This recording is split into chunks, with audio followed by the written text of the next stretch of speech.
Halo semua, selamat pagi, siang, sore, malam. Kembali lagi di channel My Studio Akustik, di mana kita akan membahas akustik ruang secara lebih mendalam.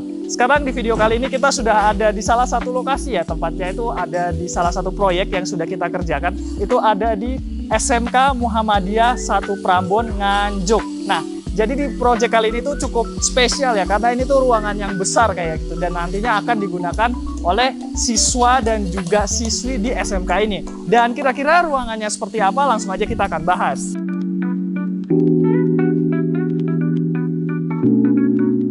Nah, jadi kurang lebih seperti ini ya di dalam ruangannya. Jadi ini adalah ruangan audio visual kayak gitu ya.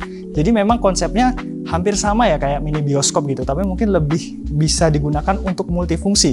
Bisa juga untuk acara seminar kayak gitu ya. Dan ini tuh sebenarnya yang istimewa adalah fiturnya cukup lengkap. Dan seperti biasa, karena My Studio itu biasanya akan mengkombinasikan ya antara desain dan juga akustik yang digunakan. Jadi langkah baiknya kita akan bahas satu persatu dulu nih di ruangan ini. Dan mungkin kita akan bahas dari segi treatment akustiknya dulu. Oke, jadi kalau dari segi treatment akustik sebenarnya cukup simple ya. Jadi di sini itu kita menggunakan yang pertama dulu nih. Jadi yang pertama di sini kita gunakan adalah absorber panel. Jadi absorber panelnya ada di sebelah depan, belakang, kiri dan juga kanan. Di sini kita menggunakan warna putih dan juga warna biru kayak gini. Nah, jadi kenapa absorber panel di sini dipilih sebagai panel utama? Karena seperti yang kita tahu, absorber panel itu dia bisa menyerap gelombang suara yang nantinya akan menyebabkan gaung ataupun gema. Jadi ketika digunakannya absorber panel di sini, itu dia bisa membantu untuk menghilangkan gaung dan juga gema yang ada di ruangan. Tapi sebenarnya nggak cuma itu ya, karena memang permasalahan di ruangan besar itu biasanya akan ada yang namanya dead spot area, atau area yang dimana tidak didistribusikan suara secara baik. Nah, biasanya dead spot area itu ada di bagian belakang, seperti yang kita tahu, karena memang ukuran dari ruangan ini cukup luas ya, cukup besar kayak gitu. Jadi biasanya dead spot area itu akan ada di bagian belakang sana. Nah, apalagi ini dia cukup memanjang ke belakang ya, bisa dibilang gitu ya. Jadi untuk mengatasi dead spot areanya itu di bagian atas, di sini kita tambahkan dengan reflektor panel. Nah, jadi sistem kerja dari reflektor panel itu sebenarnya cukup simpel. Jadi suara yang ada di depan itu nanti dia didistribusikan ke belakang dengan menempatkan reflektor panel di bagian atas. Seperti yang kita tahu, kalau misalnya reflektor panel itu dia akan bekerja memantulkan suara.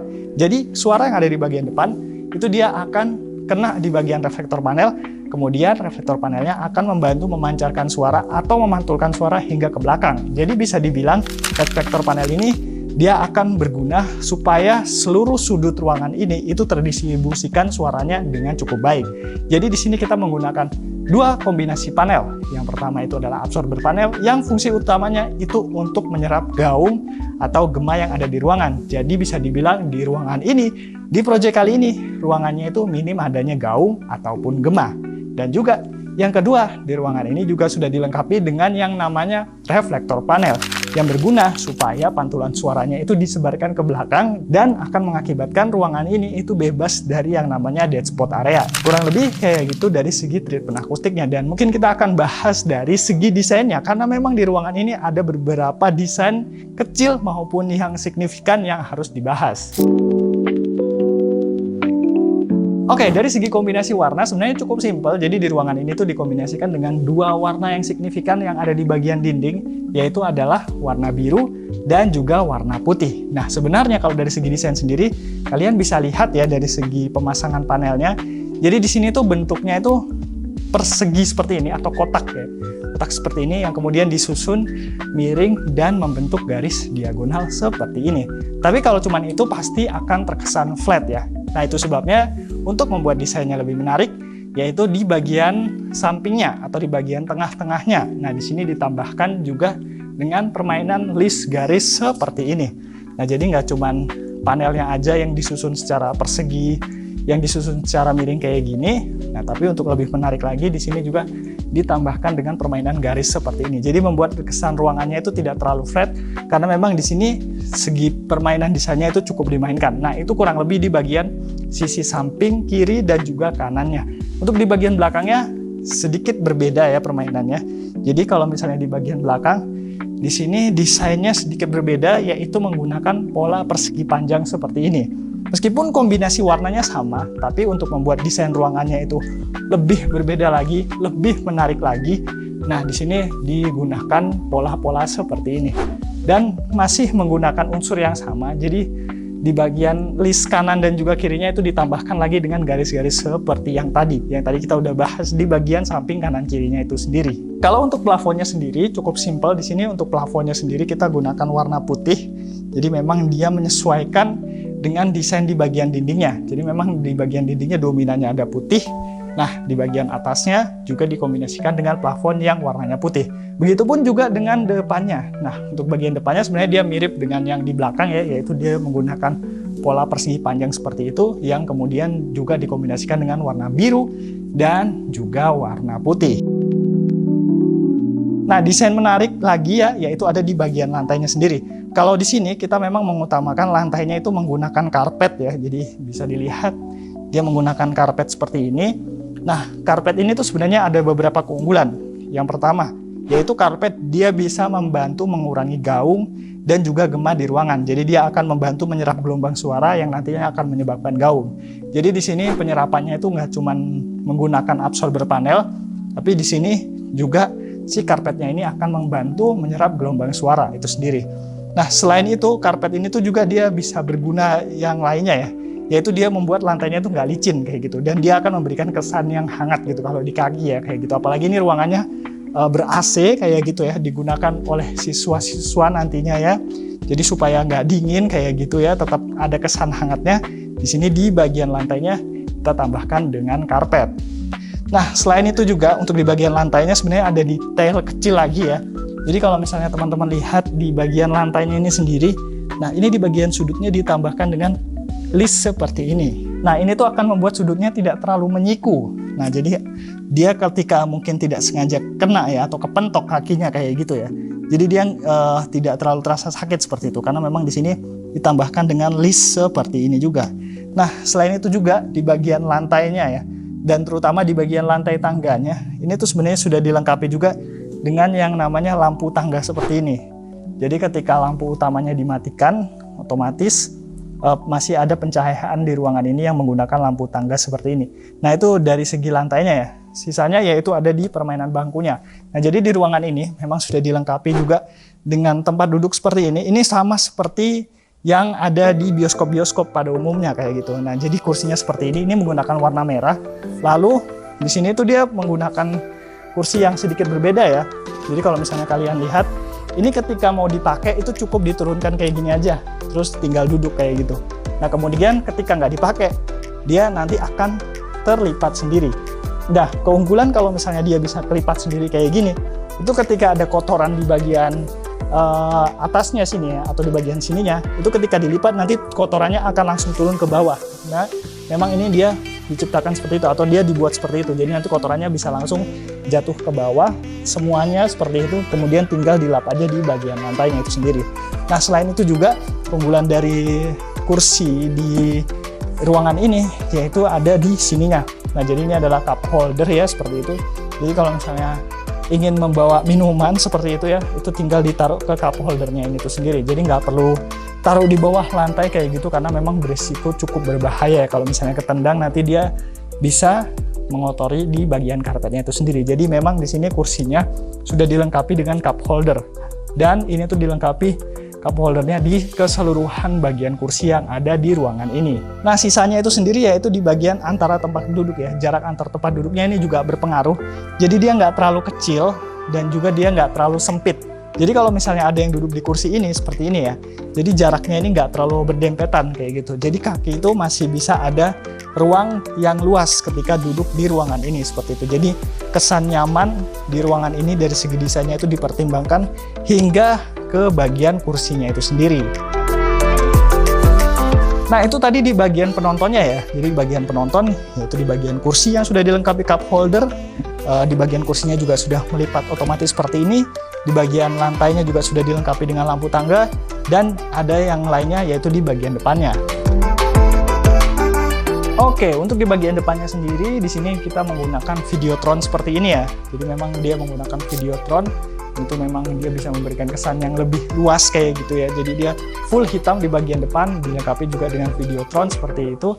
Dan sisanya sendiri di bagian depan seperti yang ada di bagian belakang juga, dia menggunakan ornamen warna yang sama, yaitu warna biru dan juga warna putih. Gak itu aja, tapi sebenarnya di bagian depan ini juga kita tambahkan ya. Sebenarnya di sini ada sedikit panggung kecil ya di bagian atas kayak gitu ya. Jadi memang misalnya di ruangan ini nantinya akan digunakan untuk seminar kayak gitu. Kalau misalnya lantainya terlalu ke bawah, nanti orang yang ada di atasnya itu nggak terlalu kelihatan gitu ya. Ketika adanya lantai yang sedikit ke atas kayak gini atau panggung seperti ini, itu dia bisa memberikan, kalau misalnya orang yang ada di depan sini itu dia bisa lebih kelihatan, kurang lebih seperti itu. Nah sebenarnya nggak cuman hanya ruangan ini aja, tapi di ruangan ini juga sudah dilengkapi dengan control room-nya. Nah sekarang kita akan bahas ya di bagian control room-nya. Nah, kurang lebih ini adalah ruang operatornya ya. Jadi ruang operatornya cukup luas kayak gitu. Jadi kalau misalnya ingin mengoperasikan Videotron yang tadi ada di depan atau ingin mengoperasikan sound-nya kayak gitu, dia cukup dioperasikan dengan ruangan ini aja. Kenapa dibutuhkan control room seperti ini? Karena sesimpel kalau misalnya semua itu diatur atau dioperasikan di ruang utamanya, itu nanti akan membuat ruangannya nggak jadi minimalis gitu ya. Nah, sedangkan kalau misalnya ada ruangan operator seperti ini tuh akan membuat kesan ruangan utamanya itu lebih minimalis, minim adanya kabel yang berserakan kayak gitu, karena memang semuanya di-handle di satu ruangan ini aja. Nah, untuk ruangan operatornya sendiri sebenarnya di sini juga sudah dilengkapi dengan kaca ya. Nah, di sini ada kaca di bagian dalamnya. Jadi kalau misalnya ingin ngintip agenda yang ada di ruangan utamanya kayak gitu, tinggal lihat ke bagian kaca sini aja kayak gitu. Dan untuk di bagian lantainya di sini juga pakai karpet sama seperti yang ada di ruangan utamanya itu sendiri. Nah, tadi kita sempat lupa ya bahas ya, kalau misalnya di ruangan ini juga sudah dilengkapi dengan treatment akustik, yaitu di ruangan ini dilengkapi dengan busa piramid seperti ini. Ini dia busa piramid itu sebenarnya konsepnya sama seperti absorber panel, karena memang dia tergolong dalam kategori poros absorber, yaitu dia akan menyerap gelombang suara supaya di ruangan ini tuh minim adanya gaung ataupun gema. Dan juga ya sebenarnya kalau misalnya kita lihat di bagian jendelanya ini tuh dia langsung menuju ke arah layarnya kayak gitu ya. Jadi dia memang nggak terlalu tinggi, itu sebabnya di sini sebelum masuk ke area utamanya kayak gitu ada tangga yang sedikit menjorok ke atas kayak gitu, supaya di bagian ruang operator ini dia juga bisa melihat secara keseluruhan. Jadi agenda utamanya atau video yang lagi di play, kualitas suaranya kayak gimana itu bisa langsung terpantau di ruangan ini. Jadi sudutnya itu sama seperti ruangan yang ada di bagian belakangnya atau bagian terbelakangnya gitu. Jadi dia bisa langsung menuju ke bagian depannya, kurang lebih seperti itu. Nah, kalau dari segi pencahayaan sendiri sebenarnya di ruangan ini cukup simpel, yaitu dia pakai lampu kayak gini, dia pakai lampu utama dengan warna putih kayak gitu aja, karena memang ini nanti akan digunakan oleh orang yang lebih sedikit ya, nggak terlalu banyak seperti itu. Dan kalau di ruangan utama tadi sebenarnya ada beberapa pencahayaan ya. Nah, kalau di ruangan utamanya ini sebenarnya dia pakai lampu utama dengan warna putih, tapi sebenarnya ada pencahayaan tambahan yang tersembunyi ya, yaitu di bagian lantainya. Tadi kita sempat bahas ya. Jadi di bagian lantainya itu di situ juga menggunakan lampu yang memang dikhususkan di area tangga. Jadi ketika lampu utamanya dimatikan seperti itu, maka di bagian lantai masih ada pencahayaan kayak gitu. Dan jadi ketika lampunya semua dimatikan atau mungkin videonya di play kayak gitu kan, jadi masih bisa melihat ke area tangga, kurang lebih seperti itu. Nah, dan yang pastinya ya, karena ruangan ini adalah ruangan audiovisual ya, berkaitan sama suara. Jadi otomatis supaya suara di dalam ruangan ini nggak bocor keluar ruangan, itu sebabnya di ruangan ini sudah dilengkapi dengan pintu akustik seperti ini. Nah, dari segi finishing, sebenarnya dia menggunakan warna yang sama, yaitu warna biru seperti ini, sama yang ada di bagian sekelilingnya kayak gitu juga. Dan ini dilengkapi dengan 2 daun pintu seperti ini ya. Kenapa harus 2 daun pintu seperti ini? Ke kiri dan juga kanan, sebenarnya sesimpel karena kalau cuma 1 daun pintu itu nanti masuknya itu sempit kayak gitu ya. Jadi ini kalau misalnya ruangannya ingin dipakai orang banyak kayak gitu, ingin dipakai lalu lalang seperti itu biar nggak terlalu sempit, itu sebabnya di sini menggunakan 2 daun pintu seperti ini. Dan kedua daun pintunya ini tuh adalah pintu akustik yang sama, yang pastinya sudah bisa mencegah bocoran suara yang lewat ke pintu ini. Nah, jadi kesimpulannya untuk ruangan kali ini memang kita desain sedemikian rupa, mulai dari treatment akustik, desainnya, dan juga ada beberapa detailnya yang tadi kita udah sebutin, seperti lampu yang ada di bagian tangga, kursi yang memang didesain untuk kenyamanan dan juga dilengkapi dengan cup holder kayak gitu ya. Treatment akustiknya juga di sini sudah menggunakan absorber dan juga reflektor panel di bagian belakang, dan juga control roomnya sudah kita pertimbangkan sedemikian rupa supaya di ruangan ini tuh selain multifungsi tapi juga bisa memberikan kenyamanan di dalam ruangan ini. Nah, jadi kalau misalnya ingin buat ruangan yang ukurannya luas seperti ini dan juga serbaguna seperti ini, langsung aja cek atau DM ke My Studio Akustik, karena di situ bisa konsultasi secara gratis, dan itu juga nanti bisa konsultasi hanya masalah akustik aja bisa, akustik dan juga insulasi juga bisa, insulasi aja juga sudah bisa seperti itu, jadi bisa konsultasi semuanya secara gratis. Dan mungkin segitu dulu untuk video kali ini, jangan lupa like, share, komen, dan juga subscribe, dan sampai ketemu di video selanjutnya.